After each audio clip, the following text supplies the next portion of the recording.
Hi hello నమస్తే welcome to NTV. నేను మీ Harika. Globally ఎలాంటి క్రైసిస్ జరిగినా కూడా ఫస్ట్ ఇంపాక్ట్ అయ్యేది స్టాక్ మార్కెట్స్. అందులో మనం చూస్తున్నాము రీసెంట్గా ఇజ్రాయెల్ ఇరాన్ వార్ జరుగుతుంది. సో దీనివల్ల మన స్టాక్ మార్కెట్ ఎలా ఇంపాక్ట్ అవుతుంది, ఇప్పుడు మార్కెట్స్ ఎలా ఉంటాయి, ఇంకొన్ని రోజుల్లో ఎలా ఉండబోతున్నాయి, ఎలాంటి స్టాక్స్లో ఇన్వెస్ట్ చేయాలి, ఇలాంటి అన్ని విషయాలు అడిగి తెలుసుకుందాం.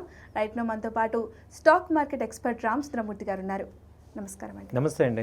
ఈ జూన్ మంత్ చాలా టఫెస్ట్ మంత్ అనిపిస్తుంది. వాలిటాలిటీ పరంగా కానీ, లేకపోతే ఇండియాలో జరుగుతున్న క్రైసిస్ కానీ, గ్లోబల్లో జరుగుతున్న క్రైసిస్ అన్నీ కూడా.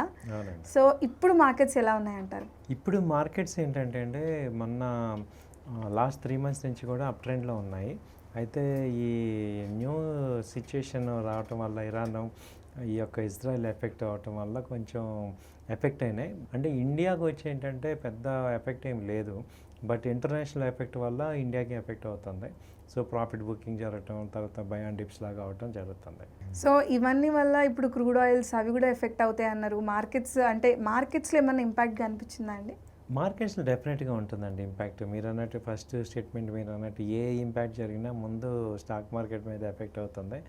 అయితే పాజిటివ్ అవుతుంది లేకపోతే నెగిటివ్ అవుతుంది. బట్ ఓవరాల్గా ఏంటంటే ఈ సిచ్యువేషన్లు అన్నీ కూడా చాలా వర్స్ట్ నెగిటివ్ అవుతున్నాయి. ఇప్పుడు దీనివల్ల ఏంటంటే క్రూడ్ ఆయిల్ పెరిగింది. ఇండియాకి మేజర్ ప్రాబ్లం క్రూడ్ ఆయిల్. ఇప్పుడు ఏమైందంటే $10 పెరిగింది. అంతకుముందు 64 అలా ఉండేది, ఇప్పుడు 74 అలా అయింది. ఇది ఇంకా ఎంతకి వెళ్తుందో తెలియట్లేదు. ఓకే. ఎందుకంటే Iran third largest global supplier అనమాట ఇది క్రూడ్ ఆయిల్కి. సో అది కనుక డిస్ట్రప్షన్ అయిందంటే ఇప్పుడు వరల్డ్ మీద ఇంపాక్ట్ పడుతుంది, ఇంకా పెరిగే ఛాన్సెస్ ఉన్నాయి. ఈ ఉద్రిక్తతలు ఏమైనా తగ్గితే మళ్ళీ మనకి బ్యాక్ టు నార్మల్ అవుతాం. సో ఈ గోల్డ్ రేట్స్ కూడా మళ్ళీ 1 lakh దాటడానికి కూడా మేజర్ రీజన్ ఇదే అండి. మేజర్ రీజన్ ప్రతి అన్సర్టనిటీ వచ్చినప్పుడల్లా గోల్డ్ మీద ఎఫెక్ట్ అయిపోతుంది. సో అదేమైందంటే అది ఇప్పుడు ఇక 1 lakh అనేది మళ్ళీ మినిమం లెవెల్ అయితే మొన్న 3 days బ్యాక్ కూడా 1 lakh వచ్చింది. ఇప్పుడు కొంచెం ఒక 2000 అలా తగ్గింది. సో ఓవరాల్గా ఏంటంటే మళ్ళీ ఏదన్నా ఇంపాక్ట్ అవ్వగానే మళ్ళీ 1 lakh వచ్చేస్తుంది. సో ఏంటంటే బాగా ఈ 2025 మాత్రం అందరికీ యుద్ధాలు ఎక్కువ జరుగుతున్నాయి. ఏదైనా ఎండింగ్లో అన్నా కొంచెం పీస్ఫుల్గా అగ్రిమెంట్స్ వస్తే బాగుంటుంది అనిపిస్తుంది. సో మార్కెట్స్లో మీరు అన్నట్టు ఇప్పుడు ఏ ట్రెండ్ నడుస్తుంది, అంటే ఈ వార్ తర్వాత ఎట్లా ఉంటుంది? ఈ వార్లో ఏమవుతుందంటే అంటే ఇండియాలో మనం చూసుకుంటే అంటే మనకి ఈ రెపో రేట్ కట్ చేయడం జరిగింది. కాకపోతే ఇంట్రెస్ట్ రేట్లు తగ్గాయి. దానివల్ల ఏమవుతుందంటే కొన్ని సెక్టార్స్ గ్రోత్ కనపడుతున్నాయి. ఆ సెక్టర్ సెలెక్టివ్ కంపెనీస్గా పెట్టుకుంటే బెటరు. ఇప్పుడు ఆయిల్ కంపెనీస్ ఉన్నాయి, వాళ్ళకి ఇప్పుడు ప్రాబ్లం అవుతుంది. అంటే రా మెటీరియల్ కాస్ట్ పెరిగిపోయింది కాబట్టి న్యాచురల్గా వాళ్ళకి లాసెస్ ఉంటాయి. కాబట్టి ఈ ఆయిల్ కంపెనీస్లో ఇన్వెస్ట్ చేయకూడదు. సో ఆయిల్ రిలేటెడ్ ఏమంటే క్రూడ్ ఆయిల్ రిలేటెడ్ ఏ కంపెనీలు ఉన్నా అవన్నీ కూడా తగ్గే అవకాశాలు ఉన్నాయి. తర్వాత అంటే ఇప్పుడు పెరుగుతున్నాయి కానీ మళ్ళీ తగ్గిపోతున్నాయి ఈ క్రూడ్ ఆయిల్ దీనివల్ల. సో వేరే సేఫ్టీ కంపెనీస్ కొన్ని ఉన్నాయి. సో వాటిల్లో ఇన్వెస్ట్ చేస్తే మనకి బాగానే ఉంటుంది. ఓకే. సో ఏమైనా కొన్ని స్టాక్స్ రికమెండ్ చేస్తారా ఇప్పుడు కొంచెం మంచిగా వర్కౌట్ అయ్యేది? డెఫినెట్గా అండి. మేము కూడా 1-2 సార్లు స్టడీ చేసి మీకు చెప్తున్నాం. మీరు కూడా 1-2 సార్లు చూసుకోండి. ఇది నేను ఎక్కడ కూడా మీకు రికమెండ్ చేయట్లేదు బై చేయమని. మీరు కూడా 1-2 సార్లు ఆలోచించుకోండి. రిస్క్ రిపోర్ట్ ఉంటూ చూసుకొని చూడండి. ఇది ఒక ఎడ్యుకేషన్ లాగా తీసుకోండి. ఫస్ట్ కంపెనీ ఏంటంటే మనకి గోద్రేజ్ కన్జ్యూమర్ ప్రొడక్ట్స్. ఇప్పుడు ఏంటంటే ఎఫ్ఎంసీజీ కంపెనీలు ఏంటంటే మొన్నటిదాకా బాగా డౌన్ ట్రెండ్ అయ్యి ఇప్పుడు రివర్స్లో అవుతున్నాయి. సో ఇప్పుడు ప్రజెంట్ ఇది 1190, 1200 ఆ రేంజ్లో ఉంది. ఇది అంతకుముందు 1400 దాకా వెళ్ళి డౌన్ అయింది. సో ఇప్పుడు మళ్ళీ అక్కడికి వెళ్ళే ఛాన్స్ ఉన్నాయి. ఎందుకంటే ఎఫ్ఎంసీజీ ఎప్పుడు కూడా average product, food, consumer product కాబట్టి ఇది ఒకటి మనం కన్సిడర్ చేసుకోవచ్చు. గోద్రేజ్ సిపి. ఆ తర్వాత చూసుకుంటే బజాజ్ ఫైనాన్స్ ఏంటంటే మొన్నటిదాకా 9000 ఆ రేంజ్లో ఉంది. ఇప్పుడు అది స్ప్లిట్ అయిందనమాట 1:10. ఇప్పుడు 900కి వచ్చింది. అయితే ఏమవుతుందంటే ఇది స్టిల్ అట్రాక్టివ్గా ఉంది. సో ఇదేంటంటే ఇది బై అండ్ డిప్స్ లాగా మీరు బై చేసుకోవచ్చు, అక్యుములేట్ చేసుకోవచ్చు. ప్రజెంట్ 900 ఉంది, తర్వాత తగ్గినా కానీ ఓవరాల్గా అయితే ఇది పెరిగే ఛాన్స్ ఉంది. ఎందుకంటే వాటి యొక్క ఈ లోన్స్ ఎక్కువ వస్తాయి ఇప్పుడు.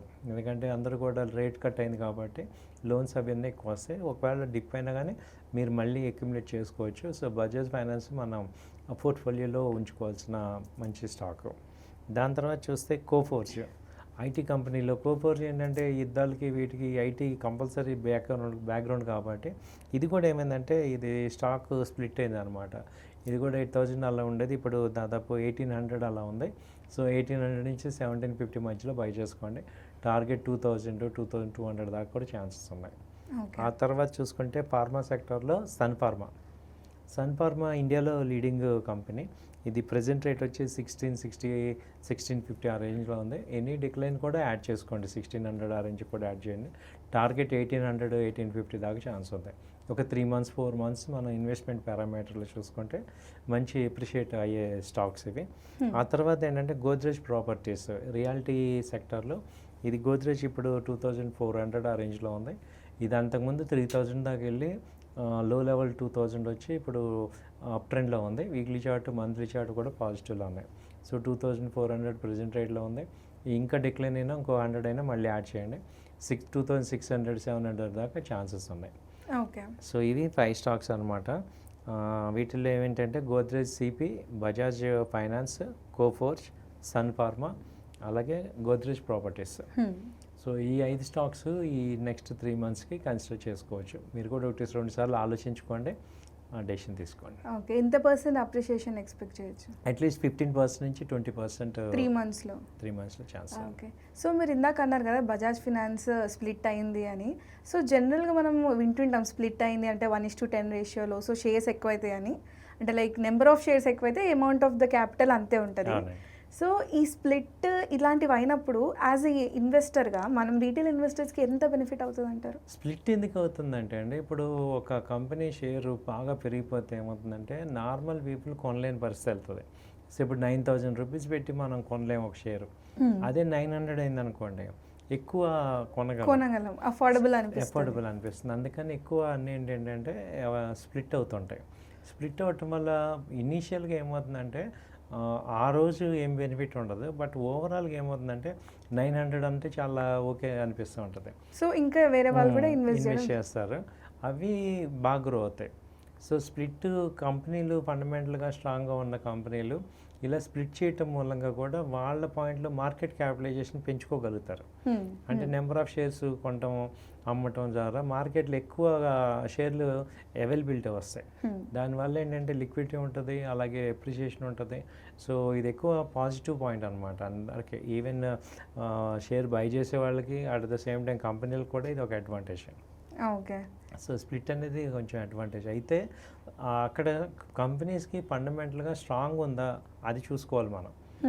ఒక్కోసారి ఏంటంటే ఈ ఫార్ములా వీక్ కంపెనీస్ కూడా అప్లై చేసుకుంటారు, బట్ అందులో ఇన్వెస్ట్ చేస్తే మనం దెబ్బతింటాం. సో బిఫోర్ దట్ మీరు ఫండమెంటల్గా లాస్ట్ 5 years ప్రాఫిట్స్లో ఉన్నాయా, అసెట్స్ పెరుగుతున్నాయా, డివిడెండ్స్ ఇస్తున్నాయా, ఇవి చెక్ చేసుకోండి. సో అట్లా మనం నెంబర్ ఆఫ్ స్టాక్స్ పెరిగితే మన షేర్స్ పెరిగితే మనకి అడ్వాంటేజ్ అవుతుంది. అట్ ద సేమ్ టైం ఏంటంటే మీరు లాంగ్ టర్మ్లో కూడా ఇది అక్యుములేట్ చేసుకోవచ్చు. ఎక్కువ షేర్స్ని అక్యుములేట్ చేసుకొని ఇన్వెస్ట్మెంట్ పాయింట్లో కూడా స్ట్రాంగ్ కంపెనీస్ స్ప్లిట్ అయితే మొన్న మీకు రీసెంట్ ఎగ్జాంపుల్ చూస్తే ఒక 3 years 4 years back ICICI bank split అయింది. అది 300కి వచ్చింది. ఓకే. స్ప్లిట్ అయ్యి ఇవాళ మళ్ళీ 1300కి వెళ్ళింది 4 yearsలో.